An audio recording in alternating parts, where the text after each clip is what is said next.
ஓம் முருகா! வெற்றிவேல் முருகா! என் அன்பு தங்கமே, உனக்கு உதவி செய்ய மிக முக்கியமான நபரை அனுப்பியுள்ளேன். என்னிடம் வருபவர்கள் அனைவருக்கும் ஏதாவது ஒரு ரூபத்தில் என்னுடைய உதவி அவர்களுக்கு தேவைப்படுகின்றது. இப்பொழுது நான் உனக்கு ஒரு வாக்களிக்கின்றேன். உனக்கு உதவி செய்ய மிக முக்கிய ஒரு நபரை அனுப்பி வைக்கப் போகின்றேன். மிக பெரிய வாய்ப்பு, புதிய வாய்ப்பு ஒன்று உனக்காக காத்து கொண்டிருக்கின்றது. நீ ஒவ்வொரு நாளும் நான் நேரடியாக வந்து உனக்கு உதவி புரிவேன் என்று காத்து கொண்டிருக்கின்றாய். ஆனால் என் அன்பு தங்கமே, என்னால் நேரடியாக வர இயலவில்லை என்றாலும் நிச்சயமாக ஒரு நபரை உனக்கு உதவி புரிய நான் அனுப்பி வைப்பேன். என் மீது முழு நம்பிக்கை வைத்திருக்கும் உன்னை நான் எங்கனம் கைவிடுவேன்? தினமும் ஏதாவது ஒரு சிக்கலில் வழியே போய் மாட்டிக்கொள்கின்றாயே, அல்லது ஏதாவது ஒரு பிரச்சனை உன்னை தேடி வந்து கொண்டிருக்கின்றது. எப்படி சமாளிப்பது என்று தெரியாமல் தினமும் திக்கற்ற காடுகளில் நிற்பது போல நிற்கின்றாய். உனக்கான உதவிகள் அனைத்தும் நிச்சயம் உன்னை வந்து சேரும். உனக்கு நிச்சயமாக கிடைக்கும்படி நான் செய்ய போகின்றேன். சின்ன சின்ன வாய்ப்புக்காக தேடி அலைந்து கொண்டிருக்கின்றாய். உனக்கு ஒரு மிகப்பெரிய வாய்ப்பு கிடைக்கப் போகின்றது. ஒரு பெரிய அதிசயம், அற்புதம் உன்னுடைய வாழ்க்கையில் நடக்கப் போகின்றது.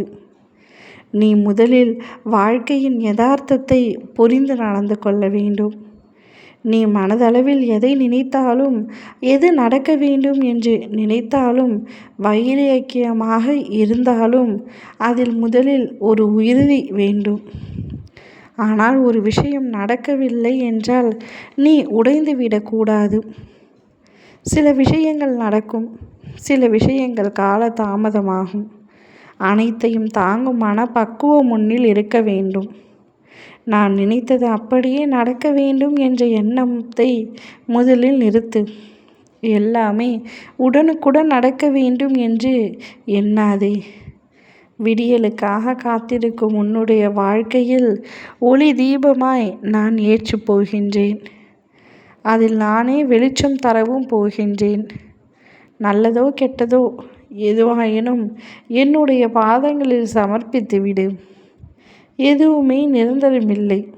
எதுவுமே ஒரு நாள் மாறும். நான் மட்டும்தான் மாறாமல் என்றும் என்றென்றும் உன் அருகிலேயே இருப்பேன். நான் இருக்க நீ எதற்காகவும் பயம் கொள்ள வேண்டாம். நான் கூறியது அத்தனையும் வெறும் வார்த்தைகள் அல்ல தங்கமே, உனக்கான சத்திய வாக்கு. என்னால் நேரடியாக உனக்கு உதவி புரிய முடியவில்லை என்றாலும் நிச்சயமாக ஒருவரின் மூலம் உதவி செய்வேன். அந்த ஒருவர் உன்னை தேடி வரக்கூடிய காலமும் நேரமும் சற்று குறைந்து விட்டது. அதனால்தான் இப்பதிவை நீ கேட்டே ஆக வேண்டும் என்று கூறினேன். வேல்வேல் முருகா! வெற்றிவேல் முருகா!